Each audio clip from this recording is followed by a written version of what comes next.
Hey bike farmers, thanks for clicking in. Today we've got a viewer's bike. He lives about 15-20 minutes away and brought me a few of his bikes to tune up, and I thought I'd make a video so you could watch me do the work. This is his personal bike and he's got an upcoming trip planned for the Erie Canal. He had some problems with the fork, and this is a fork that he replaced himself. The headset's a little tight. I think I should be able to sort that out pretty quickly. He's done the classic thing here where you put 26 by 1.5 inch slick tires on an old mountain bike. And to be honest, 26 by 1.5 is my least favorite tire size. It's not a terrible idea, but I think you could buy some 2-inch slicks and you'll go just as fast, roll a little more comfortable, and it won't mess up the geometry of the bike. When you put on smaller tires, it lowers the bike a little bit, which changes the handling and it increases your chances of pedal strike.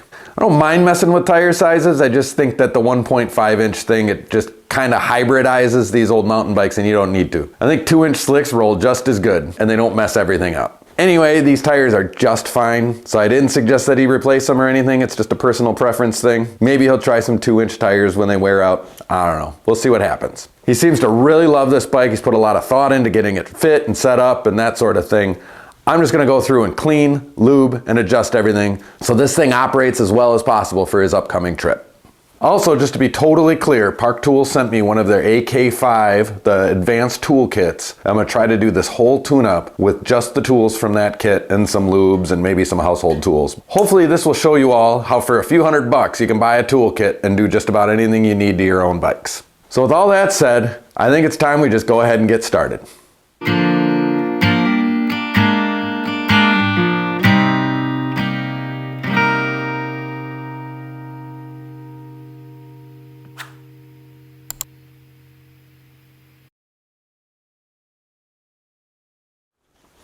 All right, everything you see here on the bench is included with the kit, including Calvin's big blue book of bicycle repair. They make the tools, he wrote the book. If you gotta look something up, go to the Park Tool YouTube channel and check it out there. It's some of the best how-to on bicycle repair out there. Calvin is a really good teacher. I don't even bother doing how-to videos because he just does it so much better. I also use Tri-Flow for everything, and I just use the Park Tool grease. It comes in its own tubes, which works fine, but I just made this thing the other day, so I'm trying that for now. Aside for some box end wrenches that you probably have in your toolbox anyway, and maybe a screwdriver or two, but really, we should be able to do the whole tune-up with everything you see here. All right, the first thing I do is set the chain in little. This bike doesn't even want to do it. We'll make it do it, and then I pull the wheels off.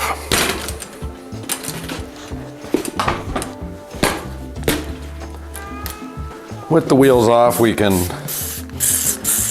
hit it with some Dawn Power Wash. This bike's got some greasy spots on it, so the Power Wash is kind of a degreaser.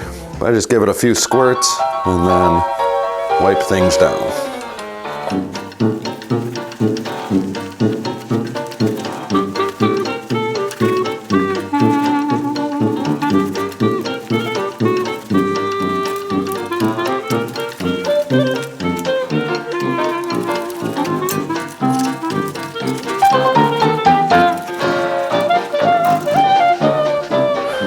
I just use Behold furniture polish to get the dust off, and it leaves kind of a wax. It's a real good bike polish.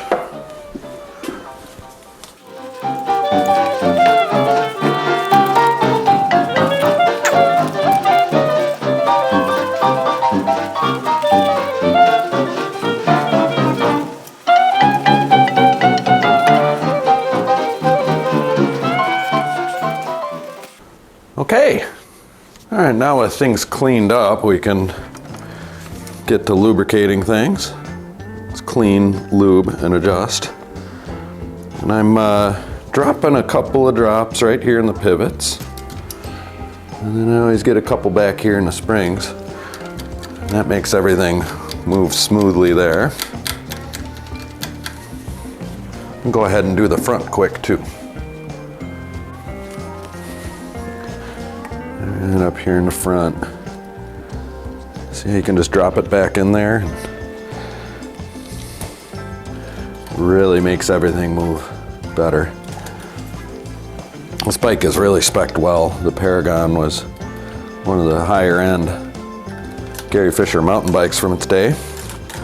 And this replacement Recon RockShox still has cantilever or linear pull brake bosses on it, but has it's a more modern shock. Nice little upgrade to this bike. Another thing I noticed on this bike when I was shifting before is that the shifter pods are gummed up. So on these, there's this little plastic screw here that you can take out. And then I use one step. Whoop.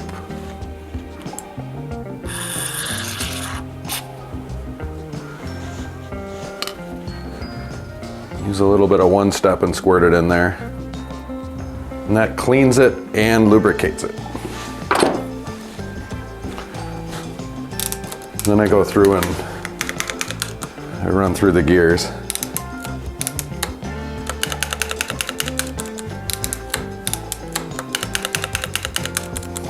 Work through it a few times. Get all that cleaner and lubricant and all the little doohickeys in there. Get everything moving smoothly. These weren't super far gone, so I think the one step is gonna be fine. Kind of reanimates the lube that's in there. But if they're really sticky, gummed up and like not functioning, you gotta really hit it with some heavy degreaser, sometimes even like brake cleaner from the auto parts store. Same thing over here. We're gonna grab that out of there. Just flood the whole deal.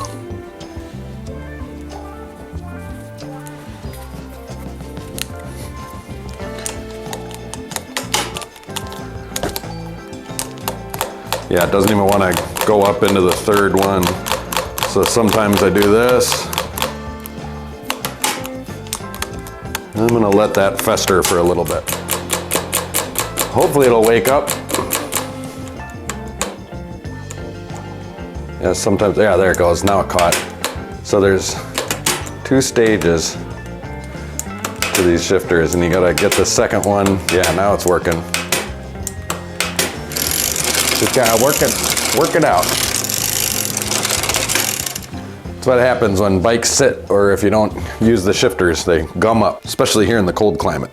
So when you have the frame at this stage, everything's cleaned, this is a really good time to lube all of your cables. To do the rear derailleur cable, if you push your rear derailleur in, you can unhook the housing from its stops. You just create enough slack. Now you have access to the whole cable. And I just take a little squirt bottle of lube and put a couple drops on the cable and just kind of work it in.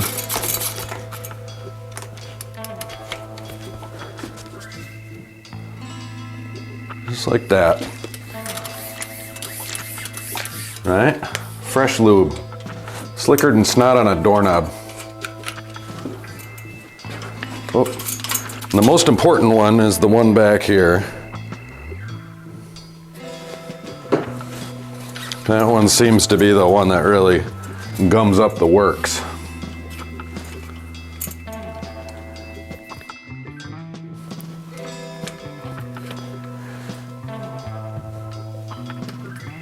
In the front,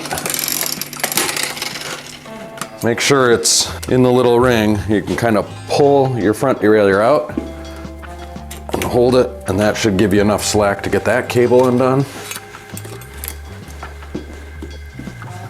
Yeah, there's no rust in these lines, but the lube that was in there is old and tired and gooey and gummy and sticky.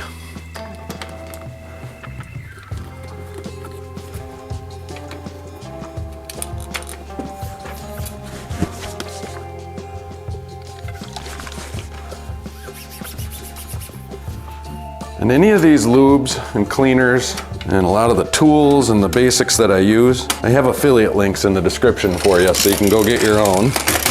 And I might get 13 cents from that order, but hey, every little bit helps.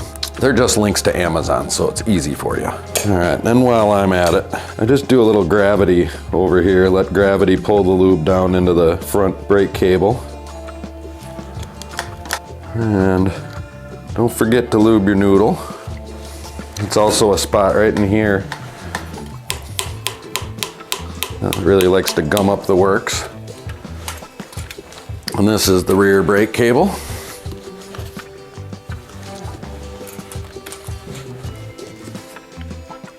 Add a little bit more there. Yeah, this bike gets ridden, but not abused. You know, it keeps it pretty clean.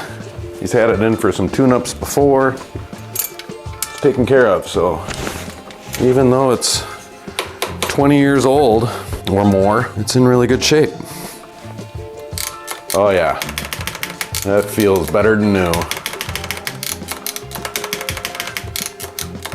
Real good. All right, so I know I'm breaking the rules here by using a truing stand, which is a tool, but really for all this stuff you can do this in the bike. You know, if you're just kind of touching up a wheel, truing it, it's okay to use your brake pads and just make sure it's not rubbing. I mean, this wheel is so straight, I'm not even gonna touch it. Doesn't need anything. So then we're just gonna use a little bit of furniture polish and knock the dust off of it. So I just have it up here in the stand to clean it. You can easily do this in the bike.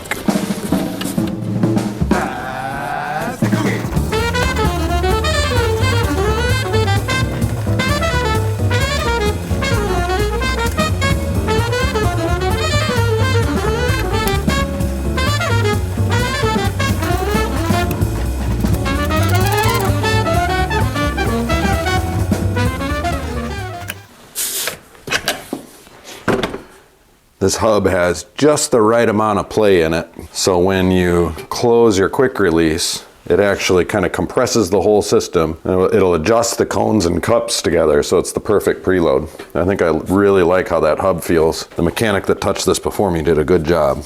It's a straight wheel, perfectly adjusted hub. All we needed to do was clean it. Love it.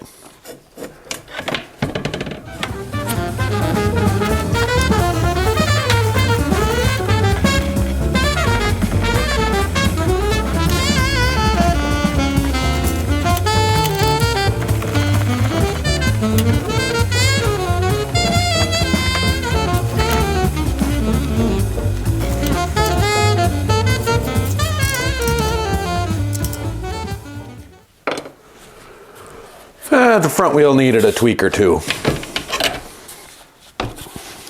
but very good. Same thing, that hub feels amazing. I like these nicer, older bikes, and when they're set up like this and they get regular maintenance, it's kind of set it and forget it. They're so much easier to tune up and they just work so much better. Bikes are always best after their second tune-up, and then after that it's like just maintenance, just stay ahead of it.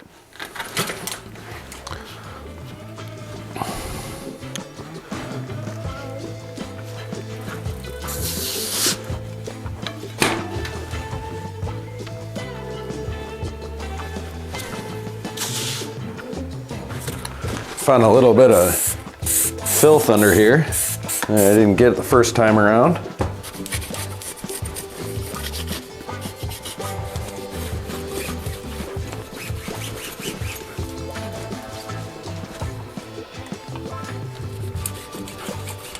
Once I start wiping, I can't stop. You know, if you just kind of wipe a little bit as you go, at the end of the tune-up, everything's clean.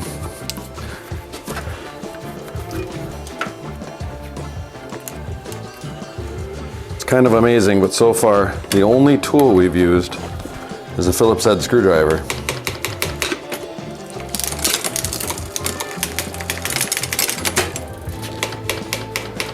But that's about to change. I'm looking at this, and this brake pad is not hitting the rim very straight, so it could be two things. It's either this brake pad is off or the wheel's end crooked. But this brake pad on the left side is perfect. So I'm guessing it's the brake pad. I'm gonna try this. I'm gonna loosen the skewer on the wheel here, and I'm lifting straight up. And there's gonna be a lot of comments that says the only way to do this properly is to put the bike on the ground. So we have to move this pad. And I always use my 3-way. Oh, that's nice. They put look at that, they put a blue rubber thing so you know where the 5 is. It's a nice reference point. Thanks, Park Tool, good thinking. And I'm just pushing this against the rim, aligning the pad,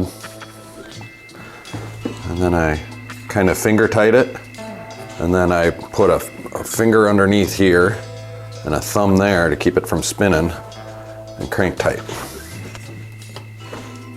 And then I run my fingers back here to make sure that there's not pad hanging over the rim.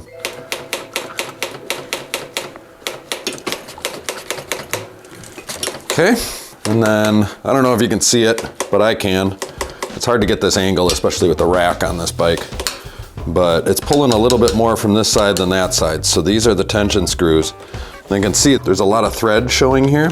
So I'm gonna add a little tension on this side, where of course there's no thread showing, but I can still get a turn. Man, that brand new screwdriver sure feels good. Yeah, see, I added tension on that other side and it kind of made things worse.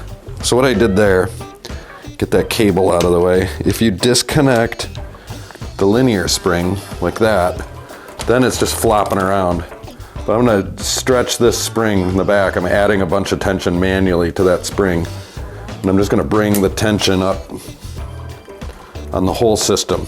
Look at that, that's pretty good.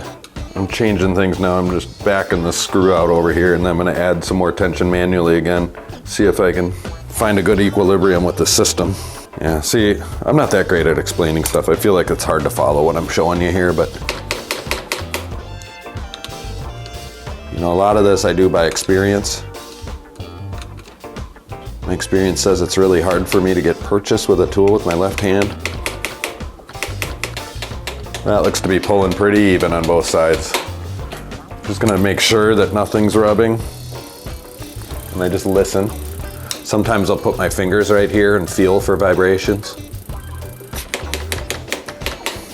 A lot of times also, especially on aluminum frames, you can feel the vibrations in the handlebars.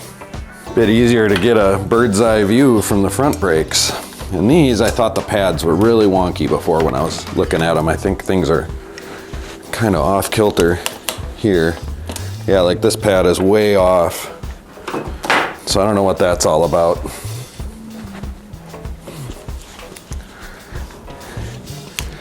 I hate to be critical of one of my viewers, which is hilarious if you actually read my comments. Methinks someone was playing home mechanic, because this is all sorts of messed up. Yeah, this brake isn't even connected. So, all right, shed some light on the situation, show you what I'm seeing here. First of all, there's a pin back here that is supposed to slide into the brake boss that's on the fork, and it's not. So there's no tension on this side. And then also this brake pad, you can see it's like not even hitting the rim. So, and I've already checked that the wheel is in the dropouts. I'm pulling straight up, and so that's not the problem. So what we gotta do, I grabbed my 5mm wrench from the AK-5 kit. So it's the third tool we're using from the kit. And we pull that off, and if you see, here's the pin, and then there's its hidey home hole. And we should put some grease on there. You don't need a lot of grease here, just a little, just to prevent rust. I'm not worried about rust on this bike. Oh, and you can disconnect your linear spring there. That allows you to kind of move the pin around. You're not gonna be able to see that, but I got the pin in the hole on the fork, and now you have tension on that spring. Put the bolt back on. Ooh, okay, reconnect our spring. Okay, and I suspect, yeah, it's the same thing on the other side. So these brakes were taken off and put back on, but not put on properly.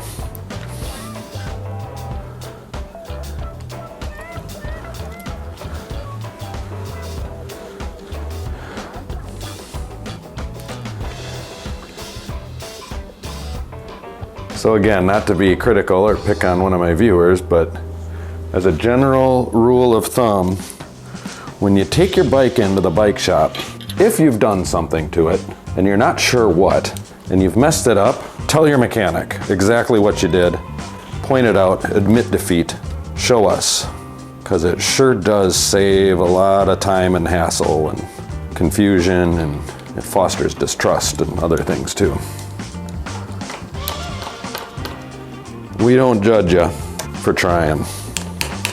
There we go, look at that, it's pulling evenly on both sides. So the tension was right from the get-go, but the pads are off. So again, I use the three-way, the 5mm side. I'll just slide it up into place.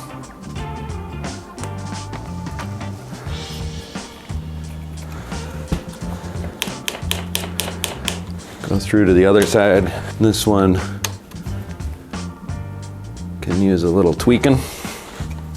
With my left hand, I'm squeezing the lever, which holds the pad flat against the rim. I go finger tight when it's in place. Then I hold it with my left hand and tighten it down. Oh, I know what happened. It was when the fork was replaced, the brakes weren't put on properly. That's what it was. The customer didn't mention it. The viewer didn't mention it because they didn't know what they didn't know. So the headset is the bearing and the bottom bearing, top bearing. What happens here is the stem is clamping to the steer tube, which is the tube that goes all the way to the fork and goes inside the head tube, and the steering is controlled by the bearings, right? So we're gonna loosen the stem because these two bolts here, when you clamp all this together, nothing can move up and down. This actually holds the whole system. This guy up here adjusts how much compression, the preload it's called. So it adjusts the compression of everything. So since this is too tight, we're gonna back this off. And then I'm gonna wiggle, just kind of wiggle things loose. And that loosened this whole system just a bit. And I didn't back it off much. You just don't want any binding. You want it to move freely, but not too freely. You don't want it too loose. You don't want it too tight. It's gotta be just in between. It's not quite moving freely. I'm just kind of beating on it a little bit and then I kind of feel side by side. So I can see that it's loose. I can actually see it moving side to side. Actually, everything here is 5mm, so I'm just gonna use this 5mm wrench. This might be a tricky one. Yeah. I think I have to take this apart. You know, the customer told me they installed the fork themselves, so I should probably double check it. All it takes is for one of the seals to be upside down or something to get binding in the system that's not supposed to be there. I'm gonna remove the front wheel, take the top cap off, and the stem, remove your spacers. All right, so there's a seal down here. That one's good. There's a seal up here.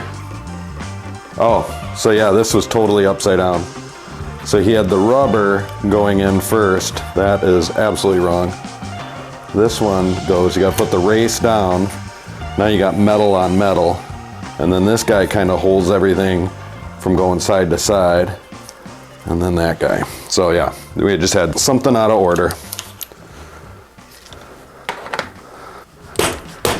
So it's good that he told me the whole story of everything here. And the other thing is he's got too many spacers here, which is gonna mess with the fit of his bike, but I feel like we need this to be grabbing. He's only having it all held together by one bolt, so I kind of feel like we have to remove a spacer, which is gonna mess with things a little bit. Yeah, that's a trade-off, but when you put this spacer in, here, I'll show you.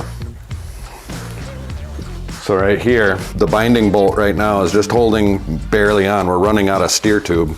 The steer tube is cut too short for this many spacers.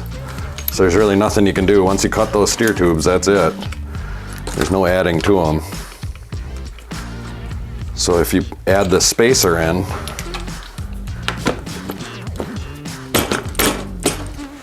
then this bolt up here isn't grabbing onto anything. It's just pinching into space. So you're really only holding your handlebars on by one bolt. Seems pretty unsafe to me. So I'm gonna show everybody how this works. So if the customer wants to add that spacer back and risk their life, it's not on me.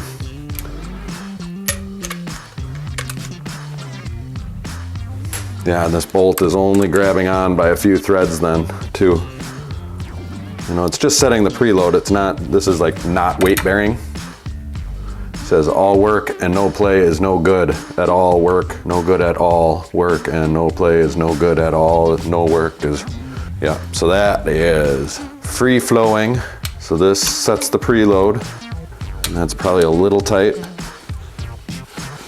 Just floating, but not loose. We won't have any play in the bearings. Once you get the preload set, you can lock these down. I'm just going finger tight for now. Go one at a time. and then bring them up to tension slowly. There you go.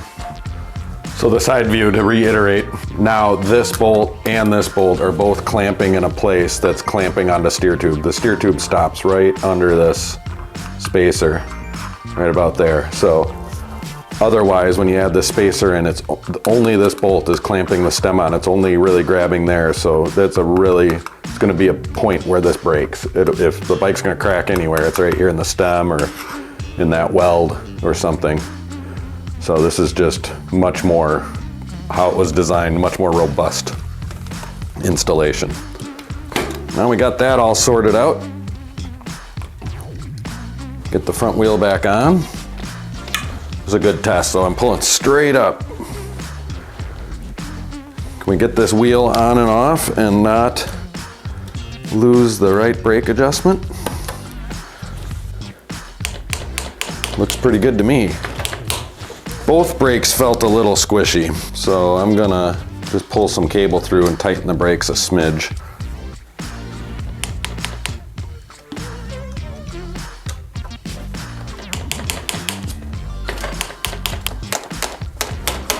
Those feel pretty even and I like them, so I'm gonna leave it. This chain is pretty dry. I'm gonna give it a good spray. Just spray everything down. And give it a bit of a wipe, kind of kick the dust off. And unless your chain is absolutely filthy for some reason, that's pretty much all you need to do to lube and clean a chain every so often. A lot of people overcomplicate it, I think.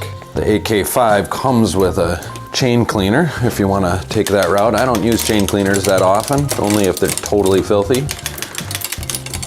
I'm just running through the gears a few times to wake things back up. 1, 2, 3, 4, 5, 6, 7, 8. That feels pretty good. 1, 2, 3, 4, 5, 6, 7, 8. Well, I'd be a fool to touch anything here. That's smooth as silk. Like butter. Up here.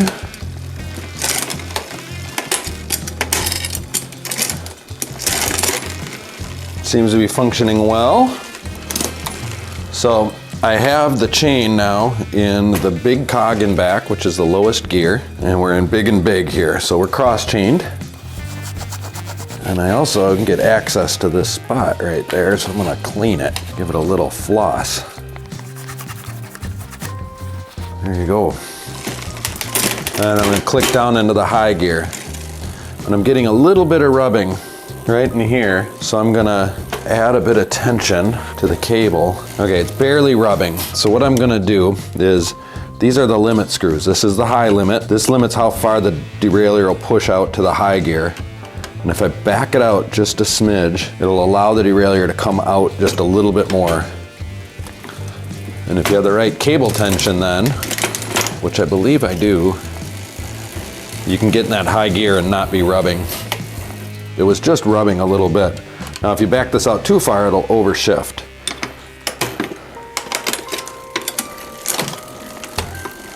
Yeah, that's good. So right now we're in the middle and little in the back. So middle in front, little in back, which brings the chain this way more. We're looking to see if it's rubbing on that, and it's not. Okay, and then we're going in little and big, and it's not rubbing on the inside, so that's all good. So now I'm down in the little and then big and back, and I'm looking for rubbing on the inside, and it's almost rubbing. So what I'm gonna do is just back out the low limit screw just a smidge. It's gonna allow the derailleur to relax. I mean, that was like a millimeter maybe. And you just wanna make sure that it's not throwing the chain. You know, you don't wanna drop it down into the bottom bracket. So just very subtle limit screw adjustments there. They were a little bit tighter than my liking. I think they were acceptable, but I mean, we're talking a half a turn, splitting hairs. That's just some fine tuning. That's all.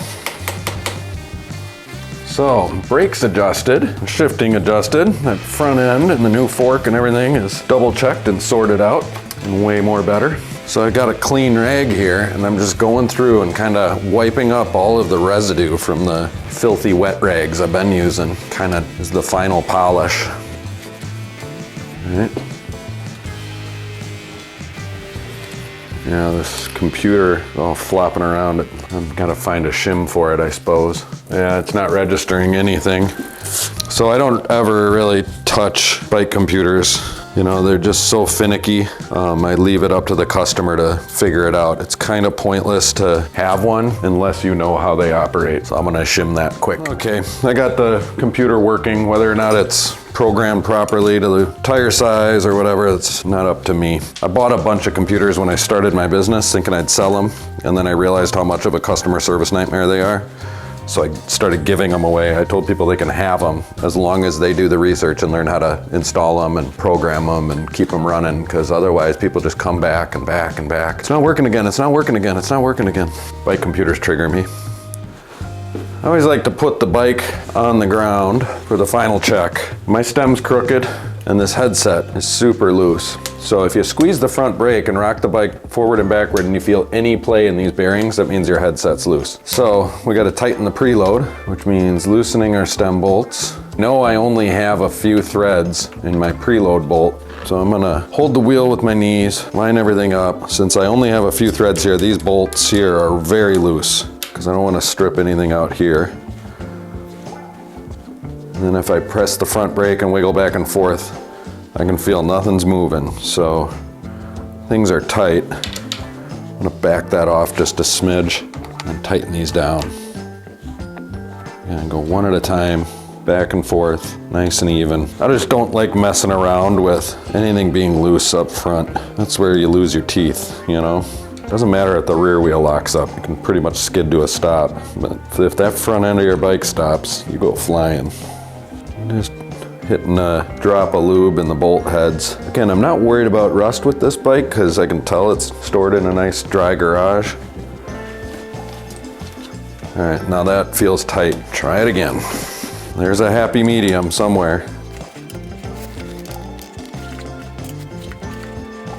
All right, this time I'm just gonna kind of go finger tight on these and check it. Ooh, that's way better. I think we found it. Now you're always gonna get a little bit of play in your fork too, so I kind of feel the bearings with my fingers. And you can rock back and forth on the handlebars too. Yep, everything's straight, preload's adjusted, so you can crank back down on your stem bolts. That holds everything together. Go back and forth and snug them up. Pretty good. That fork could use some air.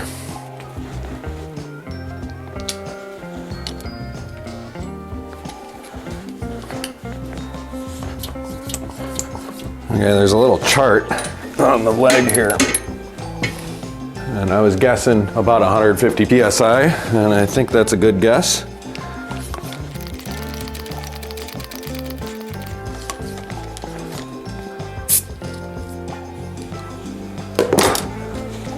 Ooh, very nice.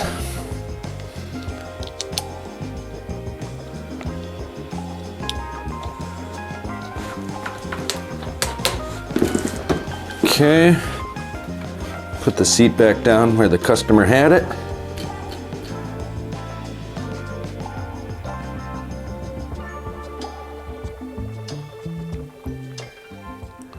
It's a pretty nice bike. I'd definitely be comfortable riding the Erie Canal Trail on this thing. Looks to be a very comfortable ride. I didn't go test ride it. It snowed this morning. I'm gonna wait for him to clean it up and dry out before I take it for a test ride. That's okay, the guy brought 2 other bikes, so I can do that in the meantime. Thanks again for clicking in, especially if you've watched this far. If you're interested in buying any of the stuff you saw in this video, I have affiliate links now, so go check the description and click through, and every little bit helps. You can go find me on Patreon now. I'm just getting started uploading videos, that sort of thing. If you want to watch them ad-free, there's a few options of joining in memberships. All of that helps.